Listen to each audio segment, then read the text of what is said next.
Hey friends, welcome or welcome back. My name is Shannon, and today we are going to talk about some of my disappointing reads from the past 5 years. My last video, I went over all of my favorite reads from the past 5 years since I started tracking my reading in 2020, and today we'll talk about the books that disappointed me. That does not mean that these books are bad books. It just means that for whatever reason, my expectations were different than what I got out of the book. So in 2020, we're starting off with The 5-Second Rule by Mel Robbins. And first, I want to preface this by saying in 2020 and in 2021, I read many self-help books. And that was because in 2019, I had a very difficult year, personally and professionally. It seemed like the universe had forgotten about me because my life really was not difficult. I hadn't dealt with a whole lot of hardship up until 2019, and the universe decided to throw everything at me in 2019.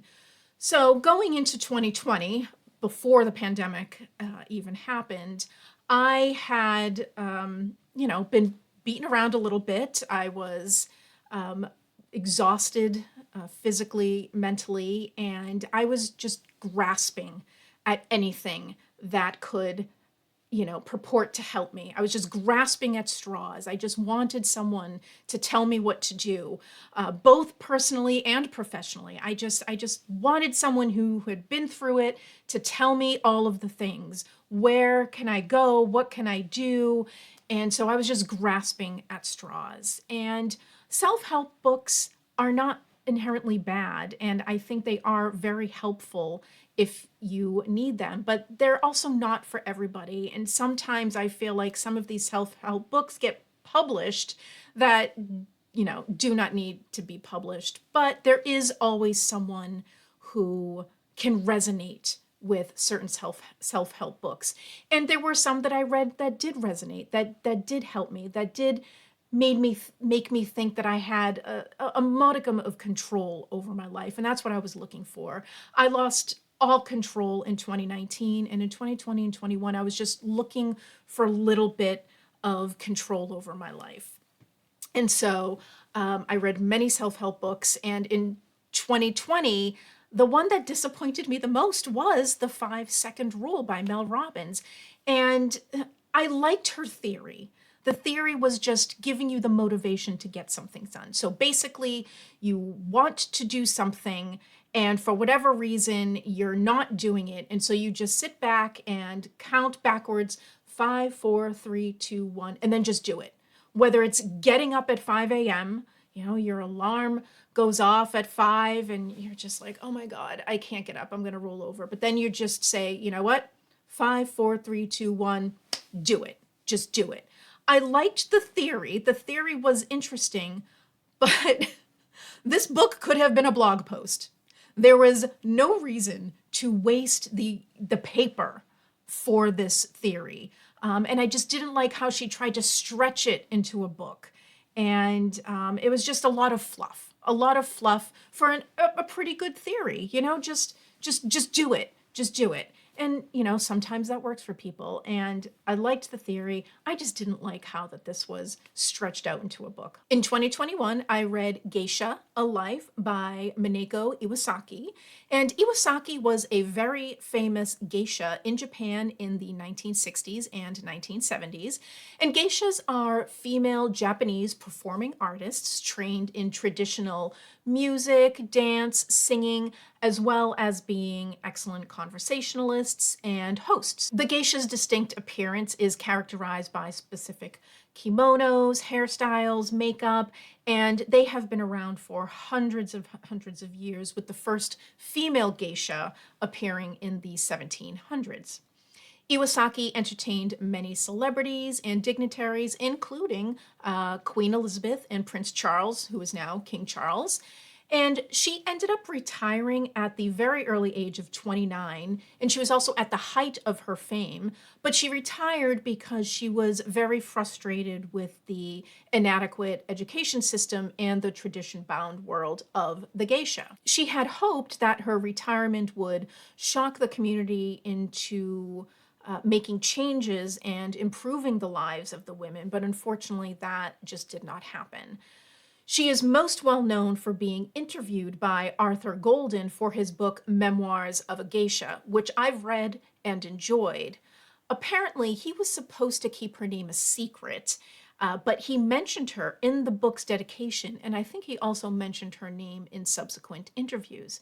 She ended up suing Golden for breach of confidentiality and defamation of character, and they settled out of court. In response to the backlash that she received for disclosing the secrets of the geisha world, Iwasaki decided to write her own memoirs. And she also wanted to correct some inaccuracies that Golden had portrayed in his book.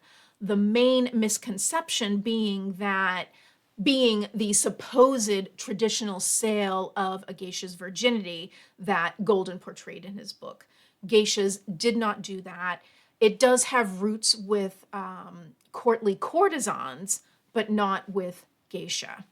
In fairness to Golden, the book is fiction, but I can see why Iwasaki would be upset because now a whole generation of people walk around the world thinking that geishas will sell their virginity to the highest bidder, and that is just not the case. Now, I feel like I shouldn't rate someone's memoirs.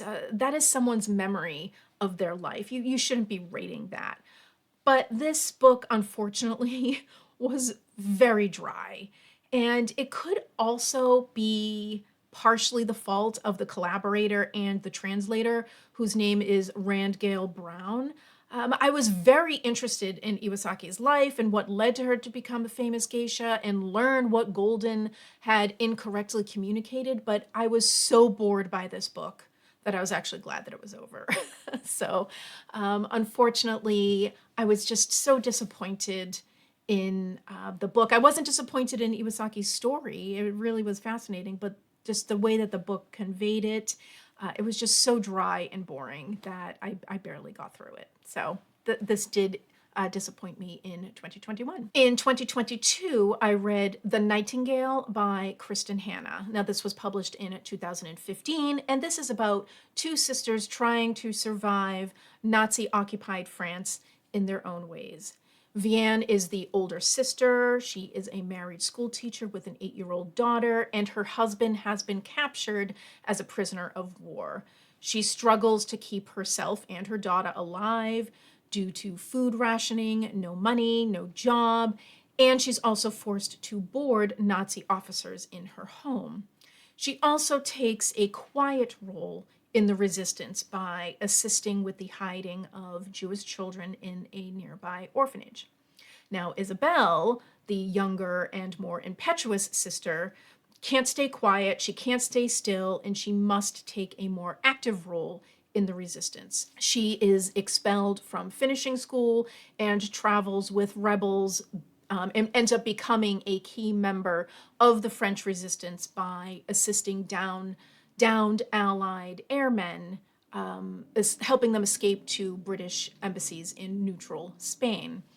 The two sisters have a very fraught relationship, having lost their mother when they were young, and their father was a traumatized World War I veteran, so that didn't help things. They do end up reconnecting near the end of the story, and this is a good story, and it's certainly a page-turner. It really, I flew through this book, but I felt that something was lacking, and I just really can't put my finger on it. It had too many contrived plots and too many inaccuracies, and I probably would have liked it more if I hadn't first read All the Light We Cannot See by Anthony Doerr, which I mentioned in my last video as one of my favorites from the past 5 years. All the Light We Cannot See is just a far superior World War II novel, and if you are looking for a World War II historical fiction, I would choose All the Light We Cannot See over The Nightingale. Again, that does not mean that The Nightingale is bad. it's a page turner. It really was a good book, but I was disappointed because I just felt it was so contrived. And again, if I had not read All the Light We Cannot See, would my opinion be different? Quite possibly. Another book I read in 2022 that disappointed me, and I'm so sad about this one, is Crazy Rich Asians by Kevin Kwan.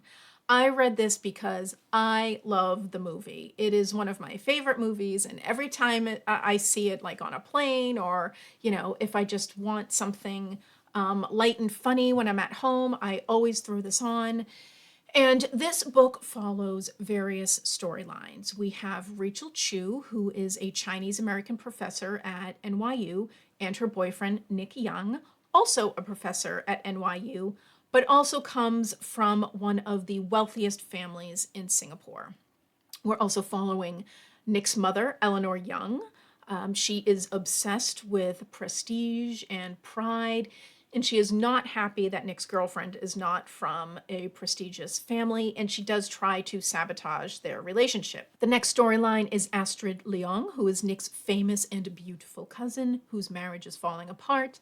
And lastly, the book follows Eddie Cheng, another one of Nick's cousins, who is a spoiled brat and only wants money, prestige, and to impress people. All four of these stories revolve around the wedding of Nick's friend Colin to supermodel Araminta. When I went into this, I had expected the funny and charming story that I had seen in the movie, and unfortunately, this was not it. It was actually kind of dark and sad, and the people were just awful. Whereas the movie really centers around Nick and Rachel, this book doesn't center around them at all.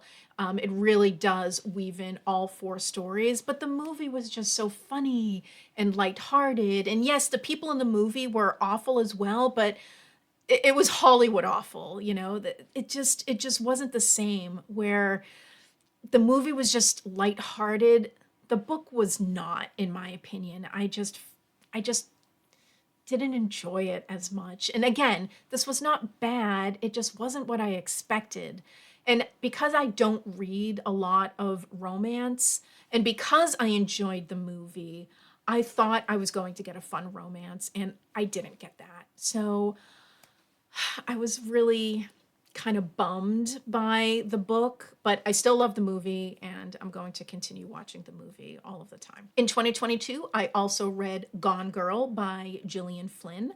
I believe it's Gillian, not Gillian, but please correct me if I am wrong. And this book is a story of a marriage gone horribly wrong.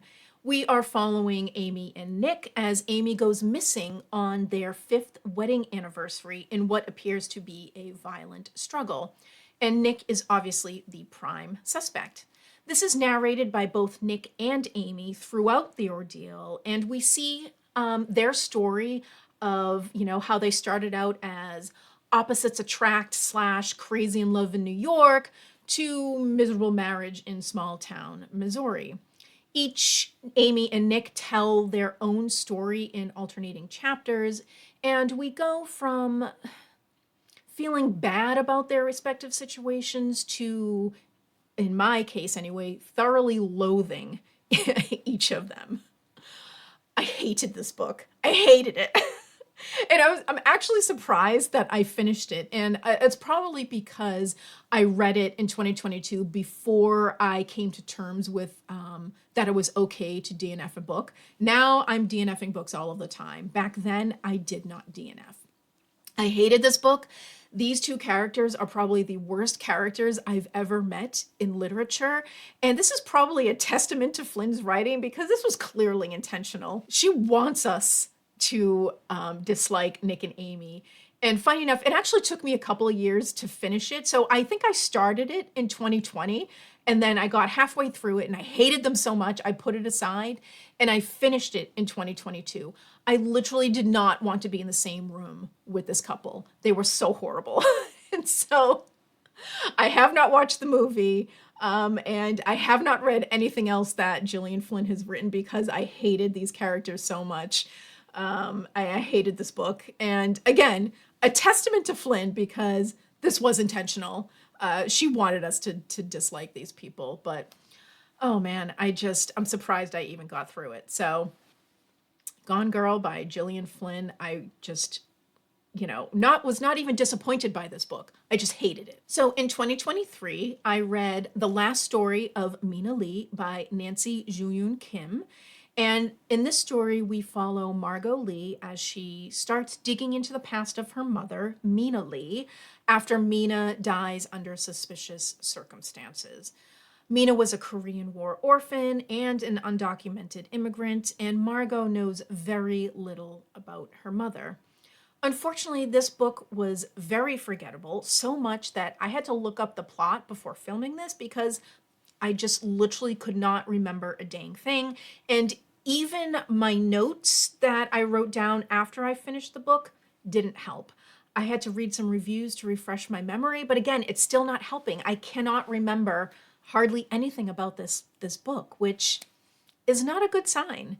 And, I'm sure this book is about mother daughter dynamics, the immigrant experience, grief, and loss, but apparently I can't remember anything about this. So this was an unforgettable book.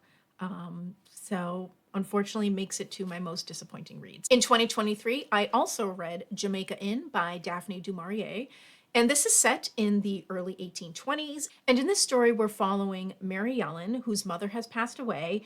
And Mary heads to Cornwall to live with her aunt Patience and her aunt's husband, Uncle Joss, at the Jamaica Inn. Nobody goes to the inn except for violent, drunken men who Mary takes for mere smugglers. Mary discovers that Aunt Patience is a shell of her former self due to Joss's alcoholism and severe domestic abuse. She also discovers that the smugglers aren't really smugglers, they are something so much worse, and that worst thing was definitely unexpected. I was not expecting that. This is no swashbuckling adventure or romance, which going in I thought it was, and I'm not exactly sure why. Instead, this story is violent, it's evil, it's depraved. There is like a little bit of romance thrown in between Mary and Jem, who is the brother of Joss, but it does nothing to bring any light into the story. And in fact, the romance takes up very little of the book, which isn't necessarily a bad thing. This isn't a romance story, but it's wrapped up ridiculously at the end. Mary is an interesting character. She's courageous, but she gets herself into these ridiculous situations and has terrible judge of character. And I equate this book as if du Maurier was trying to write her own Wuthering Heights without the benefit of Emily Bronte's genius prose. This book, like I said, it's violent, it's evil, it's dark, there's no light. And that's exactly what Wuthering Heights is. Wuthering Heights is just such an awful story, but genius because Emily wrote a beautiful, beautiful prose to go with a dark and depraved story. Jamaica Inn, in my opinion, it was not a great book, and which I was kind of surprised because I do love Daphne du Maurier. I've read Rebecca, I've read My Cousin Rachel. I will continue reading her works, but this just did not do it for me, and I was very disappointed by it. In 2024, I read Lean In, Women, Work, and the Will to Lead by Sheryl Sandberg. This was published in 2013, and this encourages women to assert themselves at work and at home instead of unintentionally holding themselves back in their careers. Basically, the message is if you work hard enough, if you seize opportunities, and lean in far enough, you'll be able to climb the corporate ladder. And this book contains chapters such as how to get a seat at the table, finding a mentor, making your domestic partner an actual partner, something I wholeheartedly agree with, the myth of doing it all, and telling women not to lean out of their career too early if they plan on having a family. A lot of women do that. They won't even go for the opportunities because they know that they're going to have a family, which will force them out of their career a little bit. So instead of just seizing the opportunities, they don't even bother taking them. And Sandberg is saying you shouldn't do that. You should lean into your opportunities, even if you're going to have a family. Now, all of this seems great, but our views have changed in the 12 years since this was published. Sandberg is actually putting the onus on the woman to work harder to fit into the existing corporate model, not on corporate America to make changes. She isn't blind to the systemic issues, and she does note the difficulties, but she comes at this from a very privileged background. You know, she comes from maybe not necessarily wealth, but she comes from privilege. She's highly educated. So she has privilege in all of the things. She has privilege in race. She has privilege in financial situation. She has privilege in education. So she's coming from this at a very privileged position, and underprivileged women and women of color or other marginalized groups are completely ignored in this book. Completely ignored. I do think that this book did make an impact at the time it was published. And so maybe if I had read it then, I would have felt differently. But I do feel that our current feminist thought has changed, and we should be emphasizing the dismantling of the power structure and addressing the systemic issues that are keeping women, including women of color and other marginalized women, out of top positions in corporate America. So we should be focusing on that, not telling women to work harder. We're working very, very hard as it is, and I don't need anyone telling me that I should be doing these things, where we really should be focusing on the structures that are in place that are keeping us out of these corporate positions. Also in 2024, and the last book on this list is The Husbands by Holly Gramazio. I actually already reviewed this book on my channel, so I will link that in the description box, so I won't go into too much detail. But The Husbands is a time-bending, magical realism story about a woman named Lauren who comes home one day and finds a husband in her house. But she's not married.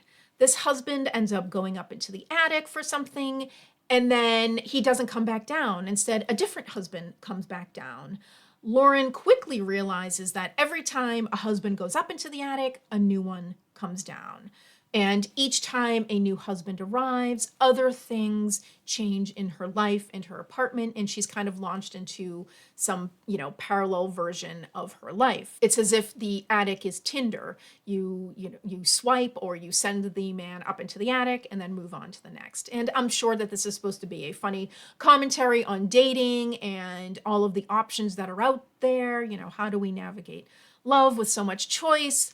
But I got bored after a while. Lauren was making decisions that sometimes were just stupid, and I was just looking for some type of resolution. I was like, we need to wrap this up. There's too many husbands and too much switching going on, and I just wanted a resolution to just show how, funny relationships are, how funny dating is, and maybe some lessons that Lauren learned. But this just did not happen, and I did not enjoy the ending at all. I do feel that this would work as a movie, though. I can definitely see this as a fun movie. So, The Husbands by Holly Gramazio, I was a little bit disappointed by it. So that is all I have for you today.